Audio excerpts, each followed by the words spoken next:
When we asked our community of marketing agency owners what their biggest challenges were, the number one most pressing struggle was figuring out how to grow and scale their agency. From operational efficiency to onboarding employees, there are a ton of things to figure out when you're trying to take your business to the next level. But the one area that we can all agree is the most important is sorting out how to get more clients and revenue to fuel that growth.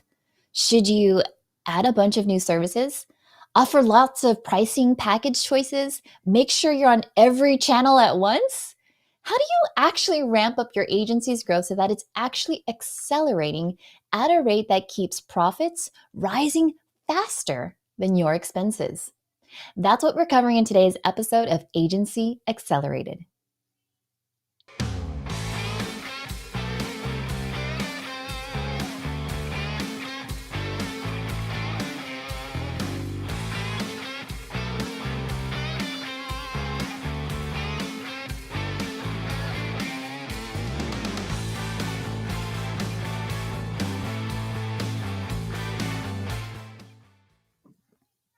Welcome back to Agency Accelerated, the show for agencies who want to get bigger. Stick with us to learn how you can simplify your growth strategy with practical tips from the marketing pros.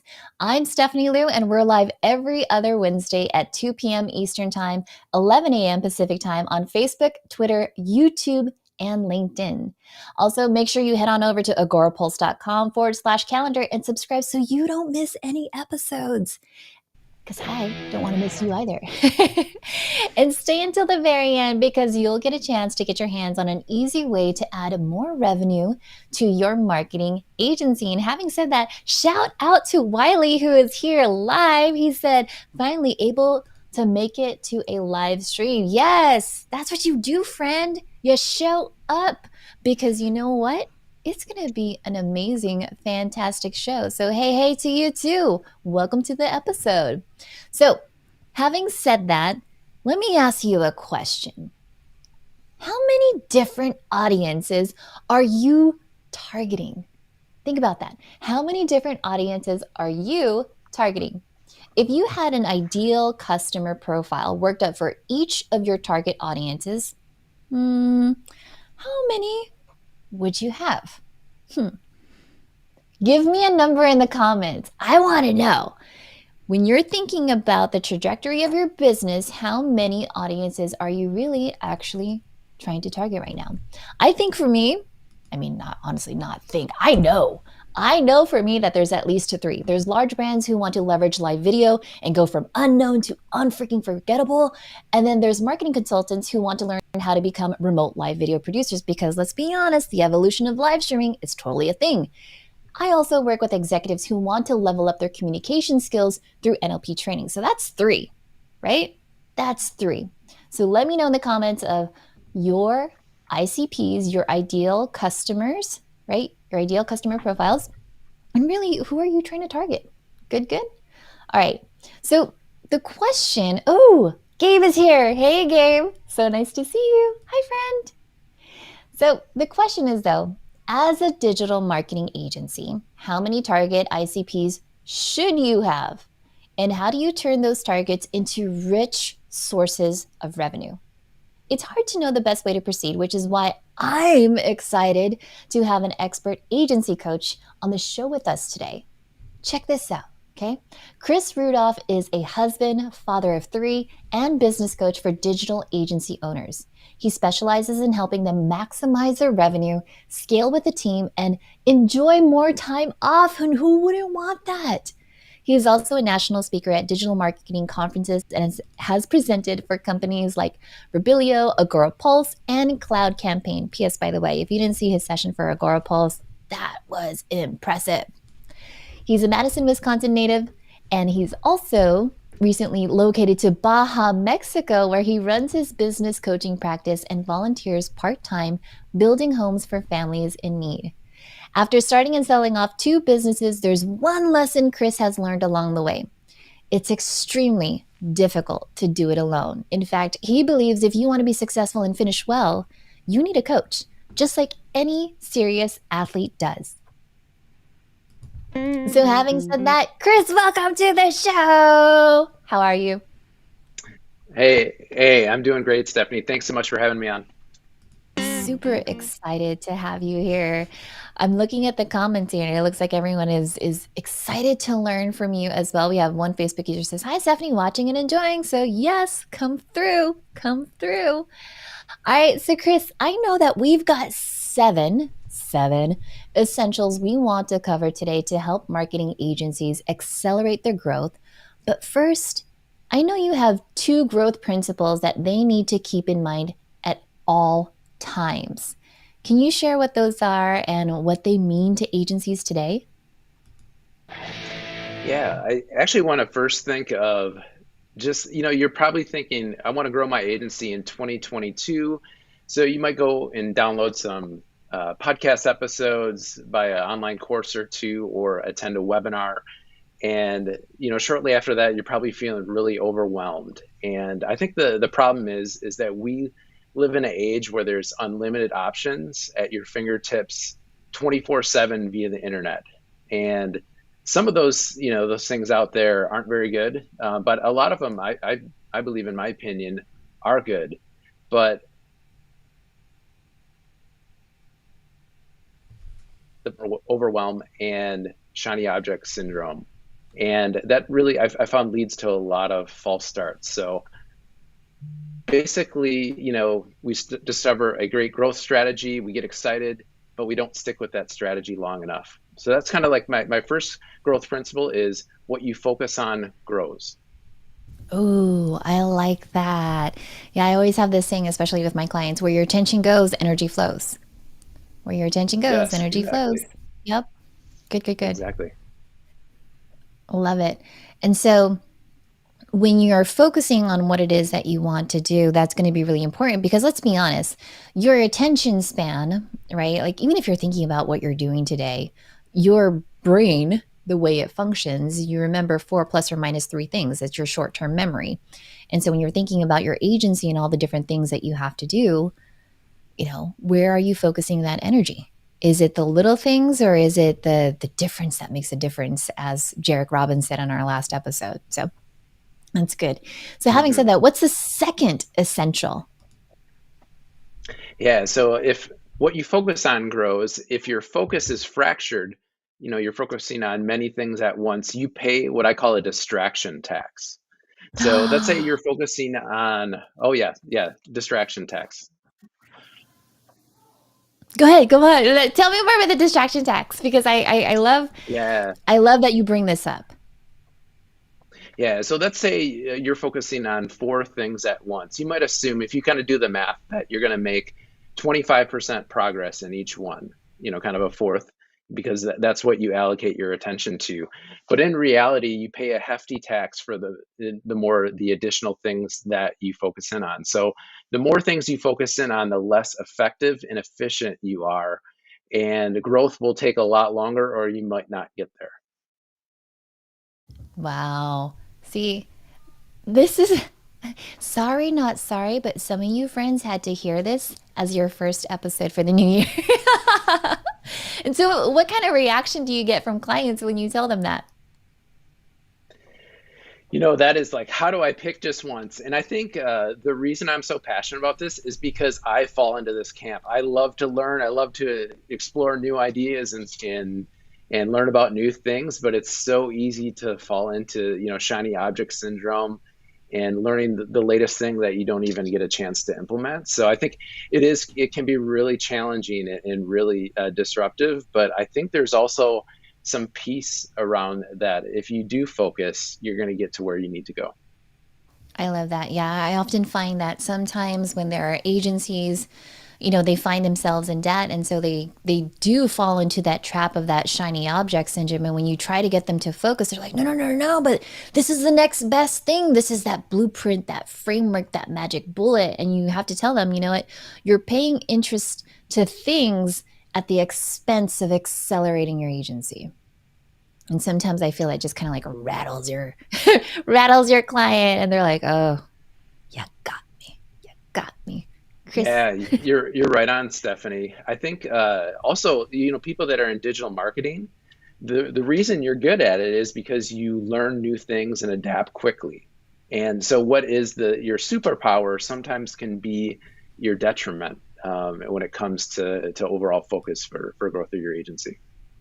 Ooh, that's a good one. And shout out to Mitch Jackson who's tuning in. He's saying, let's say you're a team member of an agency who knows the owners is focusing on the wrong thing to grow the wrong way. What's the best way to bring this to the attention of the decision maker without stepping on toes or hurting feelings or add on to that egos? Yeah, that's a great question. I think it does depend on who that leader is and their overall leadership style and their level of humility. But I think all leaders, you want to come humble and suggest some things, and if you can some way position it so that you can collaborate and it can be part of their own idea, they're more likely to own it and be receptive.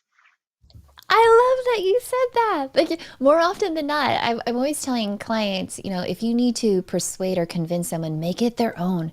Make it feel as if like they suddenly had that epiphany, that aha moment, like, oh, I just came out with this brilliant idea and I have to tell you. And you're just like, that's right. That's right.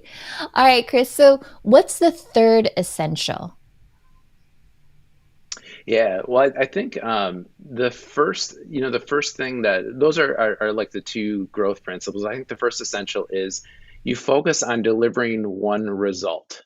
And I think it's good to remember that your clients aren't buying your marketing, they're buying what your marketing does for you. And they're really looking for a result. So think about like what's the one result that your clients really want. It might be more online sales, it might be more leads or more people to go into their physical location, but you really want to clarify what is that one result. I like that. It's what's that one result, right? What would that do for them? How would that make them feel? And how does that really align for their vision and the goal for what it is that they want to do? Super helpful. I love it. Good. So, if you're just tuning in, we're talking about how marketing agencies can accelerate their growth. But first, a quick story about how one social media agency in particular has been able to grow with the help of Agorapulse. One, I love social media. I love what we do. I love one of my sayings is that I feel like we're changing the world one post at a time. And the positivity, it's just, who I am.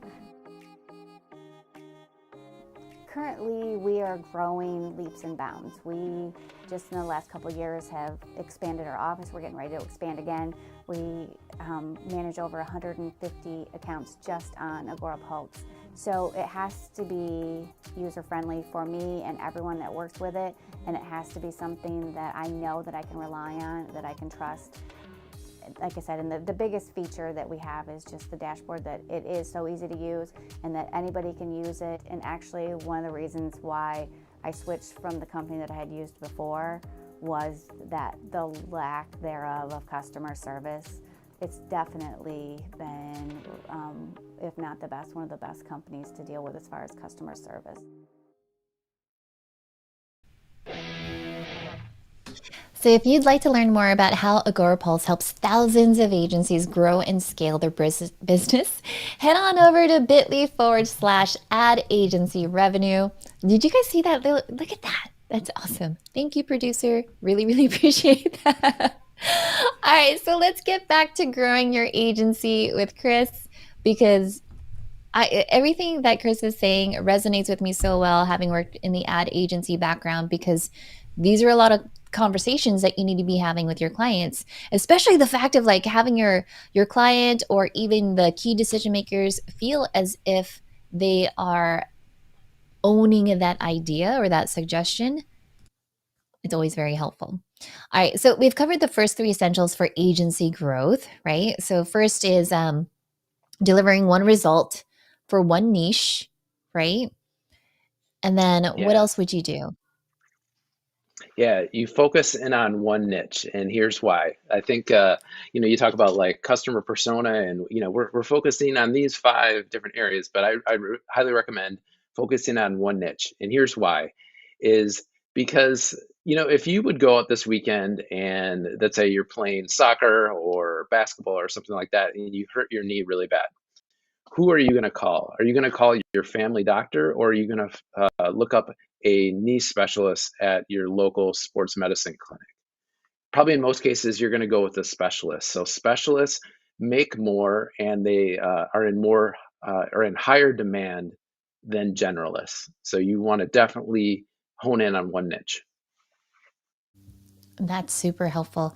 Um, and that's great too, because to your point, sometimes with these new services, there's always these agencies and like, hey, here's the next best thing, right? Hey, you over there, I know you're publishing some things on social media right now, but I need you to learn how to do this. And sometimes that could be really hard for your team. So once we work with our clients, Chris, and we focus on one result and we focus on a particular niche, then what do? We communicate in You one want to pitch? Yes, one pitch. So that's like a short for elevator pitch. So you want that pitch to be magnetic. You want to attract the clients that you want and repel the ones that you don't. So think about this. I'll give two examples, and you tell me what is the more specific and magnetic pitch. So we help brands increase sales online, or we help faith-based coaches running 5-day challenges increase their online sales with chatbots. Which one is going to grab the attention of your ideal audience, the general one or the more specific one? I like that. I like that. I like that it targets specifically who it is that you work for, what specific service, and how you're getting results for them. So yeah, that felt good. There's just like certain things, when you're pitching over to a client, um, taking it from the generalist and reformatting it, I guess you would say, or rephrasing it in a way that is much more targeted and it's much more memorable. I think you said that probably like 20 seconds ago, and I'm like, oh, faith based. I heard 5-day challenge, like in my mind, in my short term memory that we were talking about. It's like, oh, that stood out to me. The first pitch that you gave, I was like, oh, I've heard that. And I think in my brain, because it Mhm. sounded so familiar, so cookie cutter, it was already okay, sea of sameness. Does that make sense? Yeah, exactly, Stephanie. I think, if you were at a networking event at a conference or some type of event and you used, those two pitches, for one, you're going to find out right away who's potentially interested as a client, but it also, when you have a specific magnetic pitch like that, it really activates people who can refer you business because it's much more memorable for them, and they know exactly what you do and who you're looking for, so they can be better referral sources. I love that. Have you ever heard that when they say, like, get to the know faster? Because instead of Mhm. trying to convince someone, like, hey, you need my services, get to the know faster. So that way you could focus on the actual client that does need your service. So if you are servicing the faith based companies, say that up front. Because if they're not, then, shift gears. I'm like, okay, nice meeting you. Network Exactly. away. Yeah. Exactly. So shout out to Mitch Jackson who's tuning in, and he says, I'm so good at repelling the people I don't want as clients. Not sure if it's intentional, but it's effective. And I think that's a smart move, right? Because there are only two commodities in life, right? Time and energy. Time and energy. And if you use those strategically, then you'll get the results that you want to do. So as we mentioned earlier, where your attention goes, energy flows. And so when you're intentional, it's effective. Okay, so here's a good question for you. How do you how do you nicely repel a client? If they're like, oh, okay, here's my magnetic pitch, you're not a good fit. What's your transition? Because you don't just want to burn a bridge. You could possibly say, I might know someone down the line that might be helpful for you. Yeah, I would agree with that. I think you want to let them know politely and just be kind because you want to be helpful. But a part of that helpful, you might be able to connect them with someone or some resource that could help them and point them in the right direction. So if you happen to, if something does come to mind, do that. If not, you just be polite and even sometimes those conversations, even if they're not your ideal prospect or client, they could still go somewhere because think about it, they may know your ideal audience, or they might have some connection to some event or person that could, so there's still value in that, but you make it very clear up front so that it really focuses the conversation. I love that. Yeah. I always tell everyone there's resources in relationships, so start building them now. And there are Hmm. oftentimes, even those of Right you that are on. in the audience right now, I've probably reached out to you. I'm like, hey, do you have a referral? Do you know someone in your network that I could tap into that could help me out with this and that? So great advice, Chris. I want to give a shout out to Gabe Leal, who's saying, get to the know faster. Love that and need to get that in my game plan. Because wouldn't you agree, Chris? There's power in knowing when to say no. So Oh man. there's the power in the no, and you could use it as NO or KNOW, but there's power in knowing. Yeah, and I think of like when you're an agency, you're in a relationship with your client, and you maybe work with them daily. And if things aren't a good fit, I can't think of anything that's more stressful. I think a lot of my time, especially initially with clients, is just unpacking some of those really toxic relationships where expectations can't be met. We spend so much time on that, but if you can really determine fit quickly and only say yes to the people who you'd really work well with, it really saves so much of your time and energy that's normally spent like kind of doing damage control or trying to make something that's square fit in a circle, getting your clients results and growing your agency. Very helpful. Love it. All right. So we've talked about delivering one result for one niche. And to Mitch, who says he's a part of the niche. So I'll say niche. So one result for one niche communicated in one pitch. Oh, because it rhymes. Duh. That's why. So then, Chris, what's the fourth? What's the fourth essential? Yes. Yeah, so you want to invite them to one conversion event. And by conversion, I meant it's just something that you can invite a prospect to. So I don't think anyone wants to feel like they need to pressure people into whether that a live networking event, in the room or something online, or really sell their prospects. But it's a lot better to invite people to things. So when you think of conversion events, you can kind of play three roles, and you want to really determine which role best fits you. Or if you're thinking about whoever's doing kind of like business development for your agency, you want to think of the role that's going to best fit them. So there's kind of three major roles. One is you can be a teacher, you can be a doctor, or an advisor. And here's some examples of some conversion events for each of those categories. So if you're a teacher, you're really good at speaking and teaching. You want to be at conferences or in-person speaking events or workshops, webinars, on-demand trainings, those type of things. Those are good conversion events for you.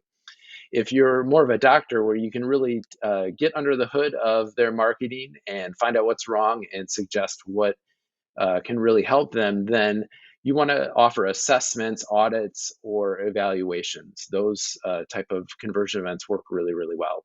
And if you're a really good advisor where you take, their overall, you're really good at strategy, or you're really good on the phone, or you're really good in person, or you have some coaching skills, then you want to be the advisor in discovery calls or some type of branded strategy call could be a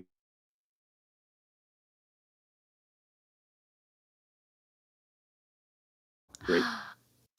I think I lost you on the branded strategy call, but it was so good. Can you go back to that one? You were talking about when you are a good advisor, you could be on this discovery call.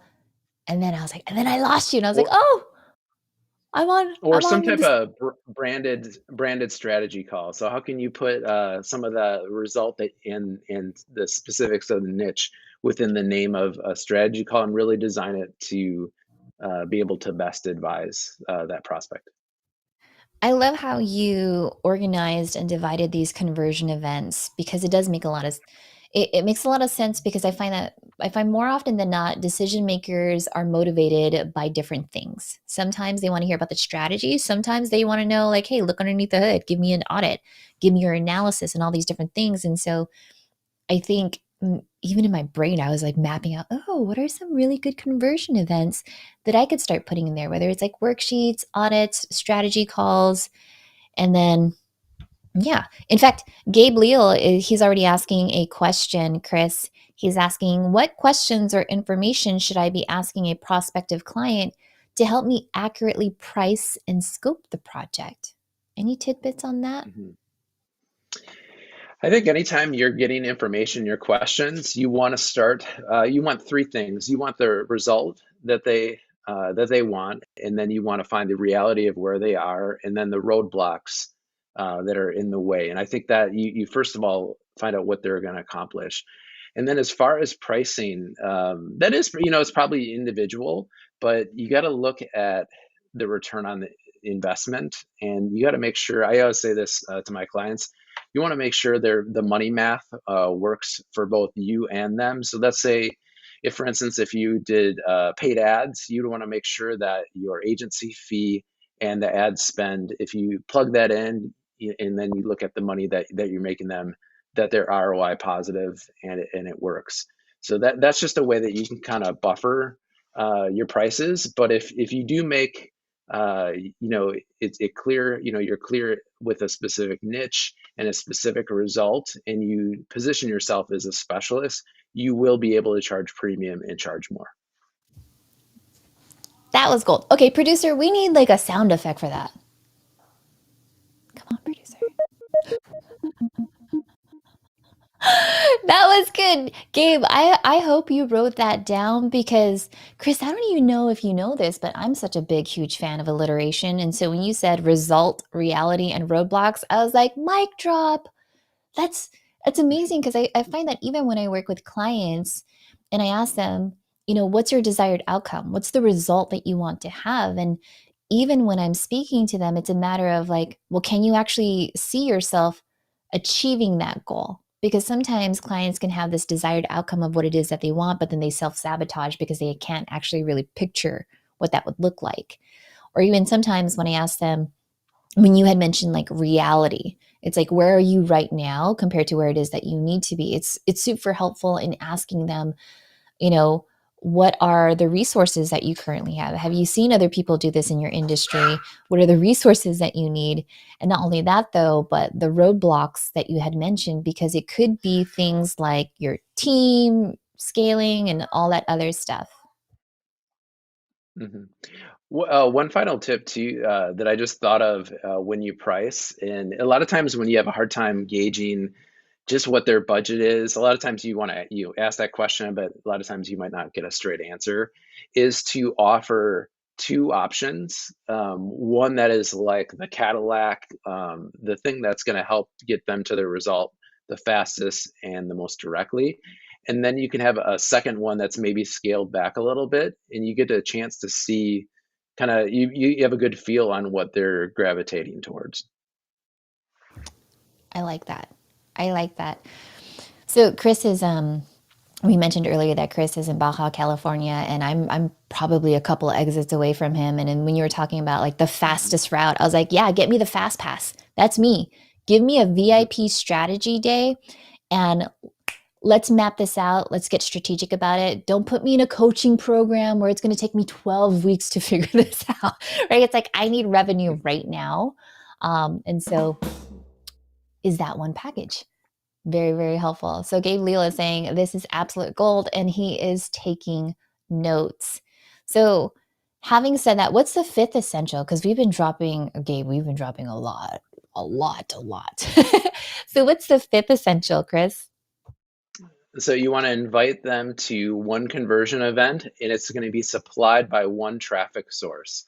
I don't know. Has anyone heard the saying, "Don't put all your eggs in one basket"? If you Yep. have, I don't recommend that as a strategy for growing your agency. I actually would recommend the flip side. So you want to put all your eggs in one basket as far as traffic sources go, and watch that basket like a hawk. Oh, interesting. And why would you say that? So if you notice that I pause sometimes, it's because I'm like writing things down. Like, oh, why would he Mm. say? Why would he say put all your eggs in one basket? What? Tell us more about that. Yeah, so it's tough. Yeah, I think you mentioned it earlier in the show too, of like there is kind of this peer pressure to be everywhere to everything. And as far as one individual's focus, if you can learn, let's say my channel is LinkedIn. If you're focusing on one channel, you can pay attention to it, you can learn, you can tweak it, you can get really good at that in a short period of time versus spreading your focus over 5 different channels. So I That's highly right. recommend that. In